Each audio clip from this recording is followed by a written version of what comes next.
What's up, everybody? So today I thought it would be fun to kind of do some analysis on the impact that COVID-19, the coronavirus, the pandemic has had on the baseball card hobby so far. To be honest with you guys, I expected that it would be a lot worse. The baseball card market has done really, really well. It's actually been kind of frustrating. I expected to see better deals out there. I don't know about you guys. Especially as a buyer, I'm not really a seller, so I just expected to see better value out there. Cards just keep going up and up and up, which is good because I have a pretty extensive collection, but also it's frustrating as a buyer because I want to get some stuff on the cheap, So, and another thing is, you look at the market, just the stock market, the S&P 500 is down 17% for the year. So I just expected to see better deals out there. But with that being said, there are certain cards out there that are at a major discount. And there are also some cards that have gone up incredibly over the last couple of months. So what I wanted to show you guys is every couple of, maybe every 3 to 4 months, because I'm crazy, what I do is I go in and look at my top 100 to 150 cards. I have it all on an Excel spreadsheet, and I basically say, okay, I'll do some analysis on eBay and just say, okay, what's the new value of these cards? And so that's how I kind of came to these. I have 10 cards that have gone way up in value, and then 10 cards that have gone down in value since, so I did January 15th, and then I looked at the card values again on April 15th. And so this is the difference between January 15th, obviously before the whole pandemic, and April 15th, now that we're right in the thick of things. Before I get into that, I just figured I'd show you guys again. This is a card that I picked up. This is a perfect example of a card that has gone way down since early January. Derek Jeter, this card went way up right around when when the Hall of Fame announcement came out, and this card was at $5,500 at one point, and I almost bought it at $5,500.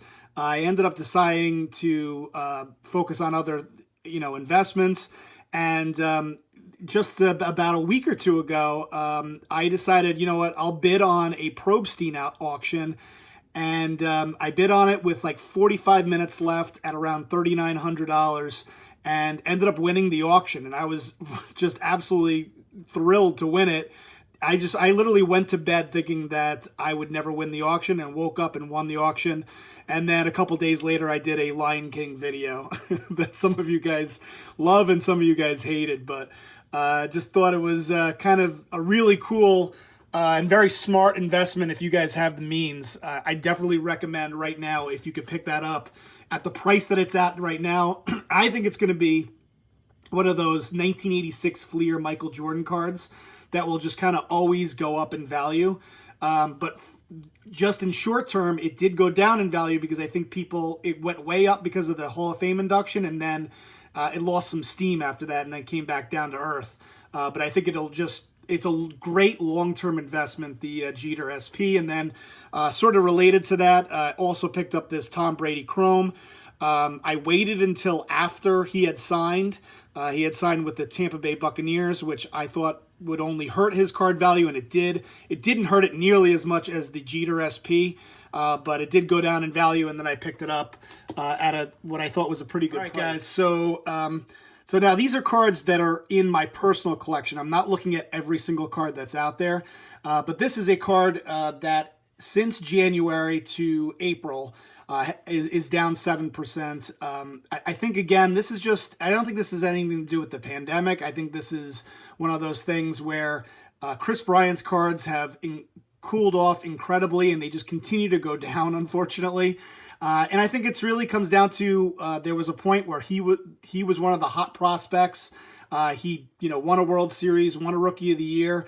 But now everyone's focused on guys like Vlad Jr., Tatis, Pete Alonso, Acuna, Soto. So he's just not the hot card right now. So his cards continue to go down in value, and it's down 7% since January. I don't know when or if it'll ever turn around. Next card, I was a little surprised by this. This is the Barry Bonds PSA 10 Fleer update. This has gone from, it's not a big, it's not down that much. It's went from 138 to 125 bucks. The only thing I can think of here is I think a lot of people are after the Topps update and not so much on the Fleer update. So I think that might be have a lot to do with it. I think, and the fact that another year has gone by and Barry Bonds is still not in the Hall of Fame. So, but anyway, this card is down 9% since January. Another card, which I'm sure you guys are not that surprised to see this. This card was, let's see, this card was $258 in April, $225 $258 in January, $225 in April, so it's down 13%. So again, this is a card. Clint Frazier just cannot catch a break, man. Like he was supposed to take over as he had a chance of being the starting outfielder for the Yankees, with Judge being hurt, with Stanton being hurt, with Hicks being hurt, and all of a sudden Frazier, this huge opportunity opened up, and then the pandemic came through, and now he's going to end up probably, if baseball starts up again, who knows if he'll get any at-bats, because Stanton and Judge should be back by the time, baseball comes back. Who knows, even Hicks might be back. So that might be the reason why this card is down. This next card is just, who knows? It might just be randomness, but this card is down 13%. This is a Mickey Mantle 1961 Topps card. I don't really have any explanation as to why this card would go down, but it's down. And this just might be just random, eBay sales and purchases. It's hard to know whether it really is down 13%, but I had it at 240 in January and 208 in April. Next card is a Reggie Jackson rookie. This is the Reggie Jackson rookie in a PSA 8. This card is down 15%. It was around $16.97 in January, selling at $14.53. I mean, this is what I kind of expected, with cards, is that, the market's down. The S&P 500 is down 17%. This card is down 15%. So I think it sort of went along the lines. Now, what you'll see is when I get to the cards that are way up, that is where I was surprised. So this one's down about 15% since January. The 93 Stadium Club Murphy Jeter card. And this one I'm a little disappointed. I guess it's sort of related to the SP that I was just talking about. Down probably because of the Hall of Fame announcement, was way up. This card is down 17%, so from $760 to $915 to $760. So unfortunately, this card is down 17% since January. And again, I think it has something to do with the induction. It came back down. It's lost some steam, but I think over time it'll go back up again. So this next card is an Aaron Judge Bowman's Best, which is down 25% since January. And my thought around this, and I think you'll see more of this, and I think a lot of collectors have noticed this as well, is that, so there's a lot of new collectors out there. There's a lot of guys that are sort of rediscovering the hobby, kind of like what I've been saying for 5 years now, and it's finally starting to come to fruition. A lot of guys my age coming back into the hobby. And I think new collectors are overwhelmed with the amount of products that are out there. There's Allen and Ginter, and I can go on and on. Bowman's Best, for example. And I think new collectors just want to focus. They want to keep it simple. They focus on Topps flagship cards, and they don't want And another thing I've noticed is they tend to go for the PSA holder rather than the BGS. So I've seen a lot of BGS stuff go down in value, and I've seen a lot of just cards that are outside of Topps flagship or just go down in value, and I think that's a big part of seeing why these cards are going. This is a Bowman's Best. I'm not sure how many collectors are out there collecting Bowman's Best. I think Topps flagship seems to be the in thing right now. Next card is Gary Sanchez. This card is down 27% since January. Again, I don't know. Maybe people are focused on the not as focused on the Bowman Chrome Auto and focusing on Topps flagship. Gary Sanchez has kind of been out of the limelight for a while. Had kind of an off season again last year, so that could explain that. This next one is totally random, but I think so. This is a Fisk rookie that is down 40%. Again, it's hard to explain why certain cards go up or down in value. I think a big part of it, again, I just mentioned it, BVG. I think especially for vintage, people are focusing on PSA. Maybe not so much with modern cards, but especially for vintage, like the BVG holder just doesn't hold up. And I looked this up in a BVG holder, BVG 7.5, down 40% since January. I think just people are focused on PSA, and who knows? I think that's a big part of it. And then the card that's down the most since January, and again, this might just be from like lack of sales, I don't know, but this card is down 42% since January. This is the Christian Yelich auto. Obviously, Yelich having a huge year last year.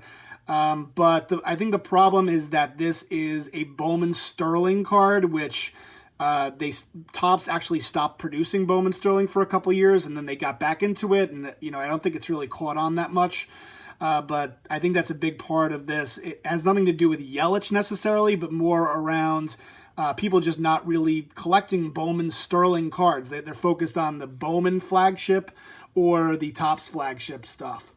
All right, guys, so now I'm going to focus on the top 10 cards that are up. And this is where it gets kind of crazy. So this card, the Ken Griffey rookie upper deck in a PSA 10. By the way, I got to get this fixed. I got to get it reholdered.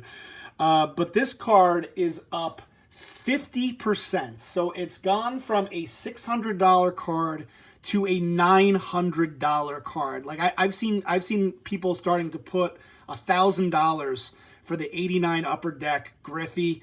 And again, reiterate, I think a lot of collectors are coming back. And of course, they're going after the card that they wanted as a kid. And of course, it's the Griffey upper deck in a PSA 10. And it's just amazing that this card is now almost $1,000 card. That's just insane to me. Next up, and you guys knew I was going to have this one on the list, the Ronald Acuna Sapphire. Now, this card has seen fluctuation like I've never seen in my entire life, to be honest with you. This card has gone from a $3,000 card in maybe even less than that earlier in the year, all the way up to almost like a $7,000 to $8,000 card, and now it's hovering around a $5,000 card. So it's done some huge fluctuation. Either way, I have it up 54% from January to April. This card there's a lot of speculation with this card. It's a scary card to own because it's a card that could be worth, if Acuna has a big year and gets an opportunity to play. I mean, this card could be a $10,000 card, but it also could, if he gets hurt or doesn't live up to expectations, this could be a card that's, a couple $100. So very crazy card to own, but right now I'm holding on to it, not selling it. Number 3 on my list of cards that are way up, similar to the Upper Deck Griffey, the Bowman Griffey. And this is a card that I mentioned in a previous video that was impossible to keep in good condition as a kid, and might be a reason it's up, 56% since January. And, again, people getting back into the hobby are recognizing that this is a really tough card to grade and a really, really nice card that has a lot of nostalgia to it. Next guy, and Glaber has been very hot for a while. This is the Bowman Chrome Glaber rookie, which I have it up about, this is up 69%, 70% since January. It's just insane. I wish I had gotten a PSA 10, but I have it in a or a PSA 9. Another card that's at PSA right now is the Top Sapphire Glaber. Just the raw version. I think I got mine for about $300. It is now up to $550. Just the raw version, up 69%. Next up is, and I'm very happy that this card. So I showed off 2 Jeter cards that are down.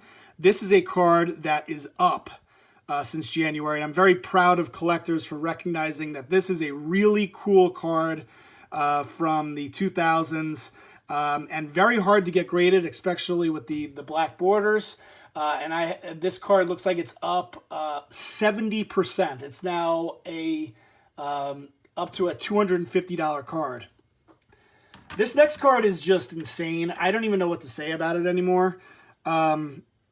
It just keeps going up in value, and it's almost up to like an $8,000 card now. It's ridiculous. I mean, I got this a couple of years ago for $900. It is now selling for $8,000. I think it's going to plateau around 10. I don't think it's going to go beyond that. I think collectors get scared when they see, cards go over $10,000, but it keeps going up, and it's getting ridiculous. I don't know what else to say about the Trout rookie. Next up, and this just might be PWCC just being PWCC again, but this card just yesterday, and I don't know why, but just yesterday sold for $1,254. This was selling for around $600 just a couple of months ago. So how the heck did it sell for $1,200? Like, what is going on right now? So Tony Gwynn, PSA 10, going for $1,200. And that might be PWCC just doing ridiculous things. At number 2 or number 1, or number 9, I should say, however you guys want to look at it, the Cody Bellinger. This card is up 98%. I don't know what the heck's going on with the Cody Bellinger rookie card. This was going for $92 at one point. It's now up to $185 for a Cody Bellinger base. I mean, we're talking about a Topps base rookie card, guys. Like, this should not be a $200 card, but it is, and a PSA 10. So, I don't understand it, but okay, $180. And then finally, the card that is up the most since the pandemic is Michael Jordan. Like, any Michael Jordan, I don't know what the heck is going on with Michael Jordan cards, but they're going absolutely. If you guys, I'm not a big basketball collector, but I love Michael Jordan, and I had this card as a kid, so I bought it. I decided to buy it at a PSA 10. I bought it for $50 late last year, and didn't really think much of it. Put it aside, and I looked it up the other day, and it recently sold for $256.56. This is a card that I bought for $50, like late last year. Like, what the heck is going on? So anyway, if you collect Michael Jordan cards, congratulations, enjoy your retirement. But that's it, guys. Those are the cards that are up and down during the coronavirus pandemic. Hopefully you guys have been buying low, and maybe a great time to sell. Who knows? I don't know where it's going to end. I figure there's got to be a bubble that pops at some point, especially if this economy still continues to have problems. But until then, it's great. All right, all cards are going up, for the most part. I mean, there's a couple cards going down, but, that's going to happen. All right, thanks for watching, guys. I will talk to you later. Peace.